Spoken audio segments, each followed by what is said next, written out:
हम लोग जो 70 के दशक के लोग हैं उन्हें पिक्चरें बड़ी याद रहती हैं उस वक्त की। तो दो जासूस नाम की एक पिक्चर थी जिसका एक गाना था, दो जासूस करें महसूस कि दुनिया बड़ी खराब है।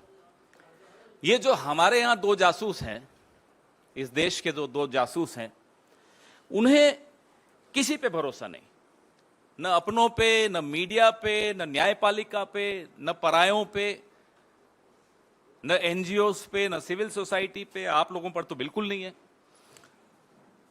और इनका दोनों का जब ये अपने राज्य में थे तो वहां की पुलिस को जासूसी में किस तरह से उपयोग उसका करते थे, ये एक ट्रैक रिकॉर्ड रहा है, आप सबके सामने है, उसको दोहराना अच्छा नहीं है। अभी पूरे खुफिया तंत्र, राज्य के खुफिया तंत्र को कैसे इस्तेमाल करते थे जासूसी में, वो आप सबको मालूम है। अब जब ये यहां आ गए हैं दोनों, तो नए नए सॉफ्टवेयर्स के माध्यम से जासूसी का काम जारी रखा हुआ इन्होंने।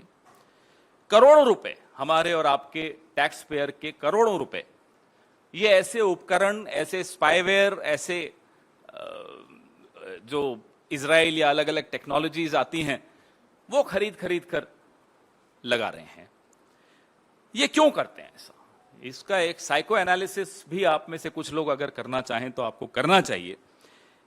क्योंकि जो शहंशाह हैं, जो उन्होंने एक बड़ा सा महल बनाया है भय और झूठ की, जिसमें नींव है जिस महल की, वो बड़ा खोखला महल है। इतना खोखला महल है कि आपके एक सवाल से उस महल का भांडा फूट जाता है, वो महल गिर जाता है। तो वो भय इनके अंदर है कि साहब अगर कहीं हमारा सच बाहर आ गया तो ये महल हमारा टूट जाएगा। कैम्ब्रिज यूनिवर्सिटी में लोकतंत्र के सामने जो चुनौतियां आई हैं उस पर चर्चा करना तो अपराध माना जाता है, लेकिन कैम्ब्रिज एनालिटिका का दुरुपयोग करके देश के चुनावों पर प्रभाव डालना देश प्रेम है। यह है शाह और शहंशाह की परिभाषाएं। चलिए हम मान लेते हैं हम आपके विरोधी हैं, आप हमें पराया मानते हैं, आप हमें दुश्मन मानते हैं, आप हमारी जासूसी करना चाहते हैं, कराइए।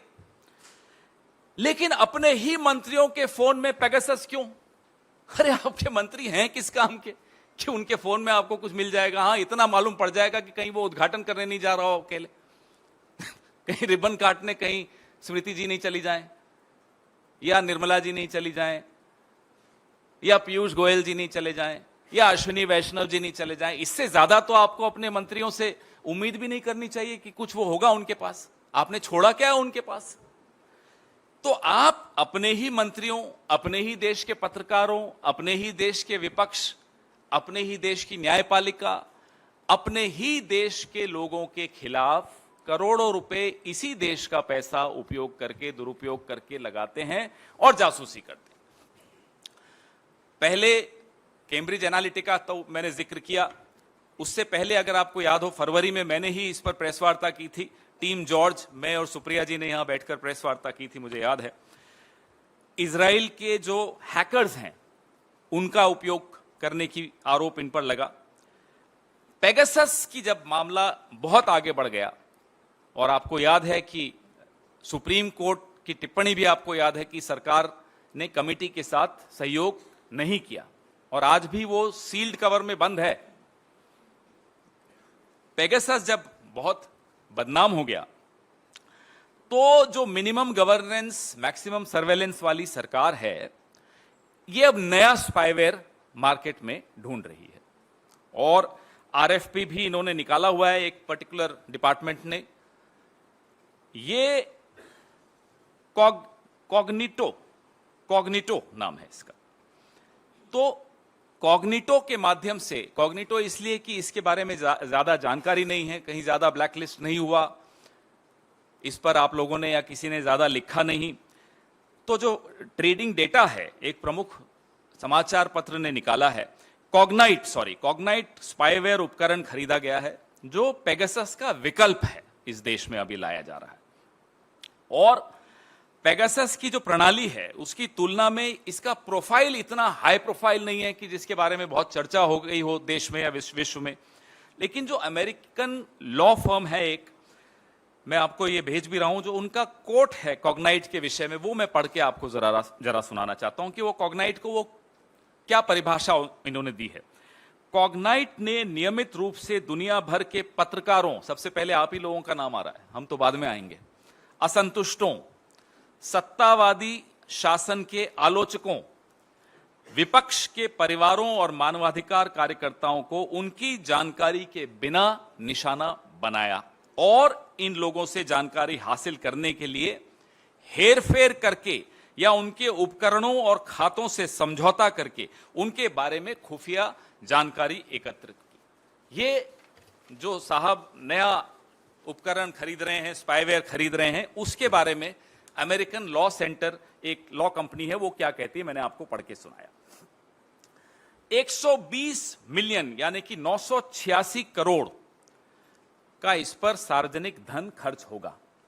मेरा और आपका 986 करोड़ खर्च होगा इस स्पाईवेयर को खरीदने में और इसका उपयोग करने में, क्योंकि उसमें कुछ लोगों को ट्रेनिंग भी देनी पड़ती होगी, मुझे लगता है। हालांकि ये लोग तो शाह और शहनशाह तो बड़े ट्रेंड हैं। हम यह जानना चाहते हैं, सरकार से पूछ रहे हैं कि क्या कॉग्नाइट से कुछ संचार उपकरण आप लोगों ने खरीदे हैं तो किस मंत्रालय द्वारा खरीदे गए हैं, उस पर कितना खर्च आया है, और इसी संदर्भ में, इसी प्रक्रिया को आगे बढ़ाते हुए क्या एक नए स्पाईवेयर को आप अंतिम रूप देने के लिए विचार विमर्श कर रहे हैं, और अगर कर रहे हैं तो किस स्तर पर कर रहे हैं, और खास तौर पे ऐसा स्पाईवेयर जिसकी जानकारी अभी सार्वजनिक क्षेत्र में कम है। और रिक्वेस्ट फॉर प्रपोजल RFP क्या इशू कर दिया है किसी मंत्रालय ने? अगर हां तो वो कौन सा मंत्रालय है? स्पाईवेयर की रेस में अलग अलग 2-3 कंपनियां हैं जो जानकारी मीडिया से ही माध्यम से ही मिली है, लेकिन जो कॉग्नाइट है इसको मेटा द्वारा व्यापक दुरुपयोग पाए जाने के बाद नॉर्वे के सॉवरेन वेल्थ फंड द्वारा इसके स्टॉक को डंप कर दिया गया है। पहले इसके बारे में थोड़ी बहुत चर्चा है, ऐसा नहीं कि बिल्कुल चर्चा नहीं है। क्वाड्रीम, इन्होंने कई अलग अलग चीजों से बात करनी शुरू की, अलग अलग कंपनियों से। प्रीडेटर, मैं आपको सारे डिटेल्स इसमें दूं, प्रेस रिलीज में तो है ही, तो मैं दूंगा ही आपको शायद भेज भी दिया है विनीत जी ने। राजनीतिक रणनीतिकारों, पत्रकारों, विपक्ष, मीडिया तो है ही। आपको याद है सीबीआई के खिलाफ जब मुहिम छेड़ दी थी इन्होंने, आधी रात को सीबीआई पर भी छापा डाला था, तो वहां भी किस तरह से इन्होंने ऐसे स्पाईवेयर्स का उपयोग किया था, ये सब आप लोगों को मालूम है। लेकिन इस पे आप लोग चर्चा कम करते हैं, आपको लगता है कि आपके फोन्स भी कॉम्प्रोमाइज होंगे।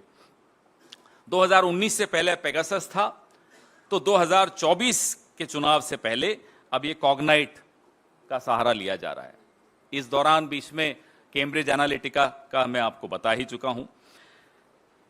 तो जो हमारे सुप्रीम लीडर हैं